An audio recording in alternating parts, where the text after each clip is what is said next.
Assalamualaikum warahmatullahi wabarakatuh. Kami dari kelompok 8 akan mempresentasikan mengenai partisipasi masyarakat dalam pendidikan. Saya, Mika Sofita Putri, akan menjelaskan terkait pengertian partisipasi, keadaan, dan masalah pendidikan. Yang pertama, pengertian partisipasi. Menurut John Sujardi dan kawan-kawan, partisipasi berasal dari kata participle yang artinya mengikut sertakan. Sedangkan menurut Suryono, partisipasi adalah setiap proses identifikasi atau menjadi peserta suatu proses komunikasi atau kegiatan bersama dalam situasi sosial tertentu. Jadi, dapat disimpulkan bahwa partisipasi adalah keikutsertaan masyarakat dalam proses mengidentifikasian masalah dan potensi yang ada di masyarakat, pemilihan dan pengambilan keputusan tentang alternatif solusi untuk menangani masalah. Kemudian yang B, keadaan dan masalah pendidikan. Bagi suatu masyarakat, hakikat pendidikan diharapkan mampu berfungsi menunjang kelangsungan kemajuan hidupnya. Agar masyarakat itu dapat melanjutkan eksistensinya, maka diteruskan nilai-nilai pengetahuan, keterampilan, dan tata bentuk perilaku lainnya bagi generasi muda. Perkembangan teknologi dan informasi menyebabkan peranan sekolah sebagai lembaga pendidikan akan mulai tergeser. Sekolah tidak lagi menjadi satu-satunya pusat pembelajaran karena aktivitas belajar tidak lagi terbatasi oleh ruang dan waktu. Peran guru tidak akan menjadi satu-satunya sumber belajar karena banyak sumber belajar dan informasi yang mampu memfasilitasi orang untuk belajar. Oleh karena itu, aktualisasi partisipasi masyarakat dalam pengembangan pendidikan sangat diperlukan. Jadi, pendidikan adalah suatu usaha untuk mewujudkan suatu suasana pembelajaran dan pengembangan diri baik secara fisik maupun non-fisik yang diterapkan di kehidupan keluarga, sekolah, dan masyarakat, berbangsa dan bernegara. Materi pendidikan harus disajikan memenuhi nilai-nilai hidup. Nilai-nilai hidup ini meliputi nilai hidup baik dan nilai hidup jahat. Penyajiannya tidak boleh pendidikan sifatnya memaksa terhadap anak didik, itu tidak boleh, tetapi berikan kedua nilai hidup ini secara objektif, ilmiah dalam pendidikan yang ada di Indonesia. Tidak disajikan nilai hidup sehingga bangsa Indonesia menjadi kaca balau seperti sekarang ini. Kemudian, setiap masalah pendidikan berkaitan erat dengan segi kehidupan yang lain. Misalnya, bersifat kompleks atau rumit sesuai dengan kehidupan masyarakat, dan seberapa besar keterkaitan suatu masalah pendidikan tersebut dengan masalah sosial lain dalam masyarakat. Jadi di sini secara sederhana masalah pendidikan itu dapat dikelompokkan menjadi beberapa jenis. Yang pertama masalah pemerataan pendidikan, masalah mutu pendidikan, kemudian masalah efektivitas dan efisiensi, dan yang terakhir yaitu permasalahan relevansi. Yang pertama terkait masalah pemerataan pendidikan. Jadi masalah pemerataan pendidikan ini adalah masalah bagaimana sistem pendidikan dapat menyediakan kesempatan yang seluas-luasnya kepada seluruh warga negara untuk memperoleh pendidikan. Jadi sehingga pendidikan itu menjadi wahana bagi pembangunan sumber daya manusia untuk menunjang pembangunan. Yang kedua, masalah mutu pendidikan. Mutu sama halnya dengan memiliki kualitas dan bobot.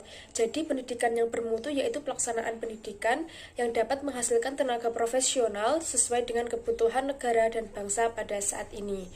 Sedang relevan berarti bersangkut paut, kait mengait, dan berguna secara langsung. Sejalan dengan proses pemerataan pendidikan, peningkatan mutu ini diarahkan kepada peningkatan mutu masukan dan lulusan, proses guru, sarana dan prasarana, dan anggaran yang digunakan untuk menjalankan pendidikan.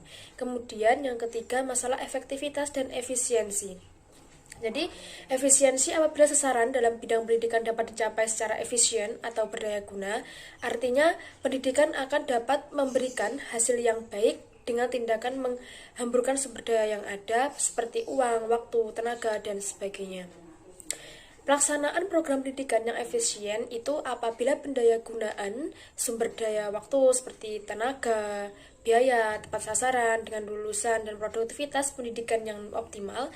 Nah, pada saat sekarang ini pelaksanaan pendidikan di Indonesia jauh dari efisien, di mana pemanfaatan segala sumber daya yang ada tidak menghasilkan lulusan yang diharapkan. Kemudian yang terakhir, permasalahan relevansi. Relevansi pendidikan merupakan kesesuaian antara pendidikan dengan perkembangan di masyarakat. Masalah relevansi ini pada prinsipnya cukup mendasar. Dalam kondisi sekarang ini sangat dibutuhkan output pendidikan yang sesuai dengan tuntunan masyarakat, terutama dalam hubungannya dengan persiapan kerja. Jadi pemecahan masalah-masalah pendidikan yang kompleks tersebut itu dengan cara pendekatan pendidikan konvensional sudah dianggap tidak efektif. Nah, karena itulah inovasi atau pembaruan pendidikan sebagai perspektif baru dalam dunia pendidikan mulai dirintis tersebut dengan cara pendekatan pendidikan konvensional sudah dianggap tidak efektif. Nah, karena itulah inovasi atau pembaruan pendidikan sebagai perspektif baru dalam dunia pendidikan mulai dirintis sebagai alternatif untuk memecahkan masalah-masalah pendidikan yang belum dapat diatasi dengan cara konvensional secara tuntas. Mungkin itu yang dapat saya sampaikan. Selanjutnya akan dilanjutkan oleh rekan saya. Terima kasih. Wassalamualaikum warahmatullahi wabarakatuh. Assalamualaikum warahmatullahi wabarakatuh. Saya Leni Nurulizati, NIM 2011-90395. Di sini saya akan menjelaskan tentang bentuk-bentuk partisipasi masyarakat dalam pendidikan. Partisipasi masyarakat dalam pendidikan dapat diwujudkan dalam berbagai bentuk. Yang pertama adalah partisipasi finansial, yaitu berupa dukungan dana sesuai dengan kekuatan dan kemampuan masyarakat. Termasuk juga orang tua secara kolektif dapat mendukung dana yang diperlukan sekolah, yang benar-benar dapat dipertanggungjawabkan untuk keberhasilan pendidikan. Selain itu, lembaga bisnis dan industri diharapkan dapat menyisihkan anggaran untuk pemberian beasiswa pendidikan. Yang kedua, partisipasi material diwujudkan dengan sumbangan bahan-bahan yang berkenan dengan material bangunan untuk penyempurnaan bangunan ruang dan tempat untuk kegiatan belajar, agar kegiatan belajar mengajar dapat berjalan dengan baik. Dengan demikian, masyarakat mendukung terciptanya lingkungan fisik yang kondusif untuk kegiatan belajar mengajar. Yang ketiga yaitu partisipasi akademik, yaitu kepedulian masyarakat terhadap penyelenggaraan kegiatan akademik yang lebih berkualitas. Dukungan dapat diwujudkan dengan dukungan orang tua dan masyarakat untuk mengawasi dan membimbing belajar anak di rumah. Selain itu, banyak lembaga-lembaga pemerintahan maupun non-pemerintahan yang dapat memberikan kesempatan untuk praktek atau magang. Hal ini dilakukan untuk memberikan wawasan secara nyata kepada peserta didik. Yang keempat adalah partisipasi kultural, yaitu perhatian masyarakat terhadap terpeliharanya nilai kultural dan moral yang terdapat di lingkungan sekitar sekolah, sehingga sekolah mampu menyesuaikan diri dengan budaya setempat. Dan yang kelima adalah partisipasi evaluatif, yaitu keterlibatan masyarakat dalam melakukan pengendalian dan kontrol terhadap penyelenggaraan pendidikan, sehingga masyarakat dapat memberikan umpan balik dan penilaian terhadap kinerja. Selain itu, masyarakat juga dapat berperan dalam penyusunan atau pemberian masukan dalam penyusunan kurikulum bagi sekolah agar kurikulum itu sesuai dengan kebutuhan siswa. Dalam Peraturan Pemerintah Nomor 39 Tahun 1992 Bab 3 Pasal 4, peran serta partisipasi masyarakat dapat berbentuk yang pertama, pendirian dan penyelenggaraan satuan pendidikan pada jalur pendidikan sekolah atau jalur pendidikan luar sekolah, pada semua jenis pendidikan kecuali pendidikan kedinasan dan pada semua jenjang pendidikan di jalur pendidikan sekolah. Yang kedua, pengadaan dan pemberian bantuan tenaga kependidikan untuk melaksanakan dan membantu melaksanakan pengajaran, pembimbingan, dan atau pelatihan peserta didik. Yang ketiga, pengadaan dan pemberian bantuan tenaga ahli untuk membantu pelaksanaan kegiatan belajar mengajar dan atau penelitian dan pengembangan. Yang keempat, pengadaan dan atau penyelenggaraan program pendidikan yang belum diadakan dan atau diselenggarakan oleh pemerintah untuk menunjang pendidikan nasional. Yang kelima, pengadaan dana dan pemberian bantuan yang dapat berupa wakaf, hibah, sumbangan, pinjaman, beasiswa, dan bentuk lain yang sejenis.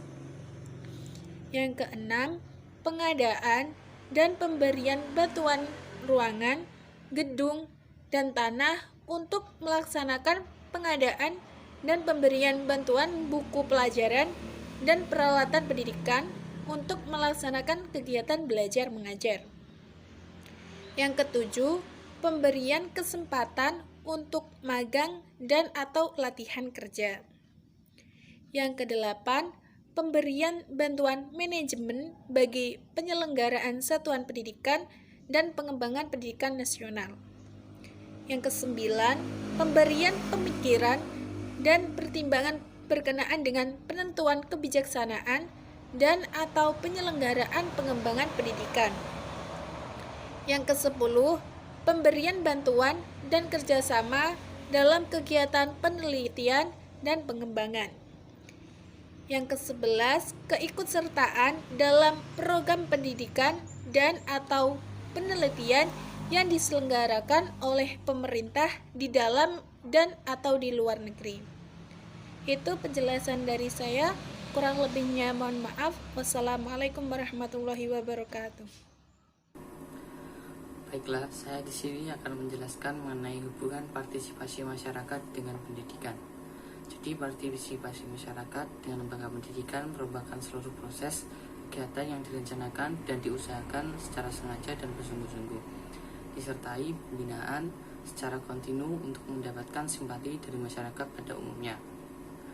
Ada beberapa hal yang dapat dilakukan sekolah atau lembaga pendidikan agar partisipasi masyarakat dalam dunia pendidikan semakin baik hubungannya. Antara lain, yang pertama, menjalin komunikasi yang efektif dengan orang tua dan masyarakat. Partisipasi orang tua dan masyarakat akan tumbuh jika orang tua dan masyarakat juga merasakan manfaat dari keikutsertaan dalam program sekolah. Manfaat dapat diartikan luas, termasuk rasa perhatikan dengan rasa puas karena dapat menyumbangkan kemampuan bagi kepentingan sekolah. Yang kedua, melibatkan masyarakat dan orang tua dalam program sekolah. Di sini, sekolah harus memperkenalkan program dan kegiatan sekolah kepada masyarakat agar masyarakat lebih mengenal dan dapat membantu program sekolah tersebut. Selain itu, dilakukan agar hubungan masyarakat dan sekolah menjadi erat. Diharapkan juga masyarakat dan sekolah mendapatkan kerjasama dalam hari-hari besar agama. Selain itu juga sekolah perlu memberi tahu masyarakat tentang program unggulan sekolah agar menarik minat masyarakat. Yang ketiga, mengundang masyarakat dalam rapat tahunan sekolah. Masyarakat perlu terus melakukan pemantauan dan evaluasi terhadap penyelenggaraan pendidikan. Dalam hal ini, tentu saja sekolah harus transparan dalam hal kurikulum pembelajaran sekolah dan juga tentang biaya penyelenggaraan sekolah. Hal ini dimaksudkan agar orang tua tidak hanya menerima informasi dari sekolah, tetapi masyarakat juga bisa memberikan informasi yang berkaitan dengan peserta didik agar pendidikan dapat berjalan dengan lancar. Selain itu, sekolah juga dapat melibatkan masyarakat dalam pengambilan keputusan yang berkenaan dengan kebutuhan operasional maupun non-operasional sekolah. Mungkin itu yang bisa kami sampaikan. Kurang lebihnya kami mohon maaf sebesar-besarnya. Bila ada pertanyaan silahkan ditanyakan di kolom komentar. Akhiran, wassalamualaikum warahmatullahi wabarakatuh.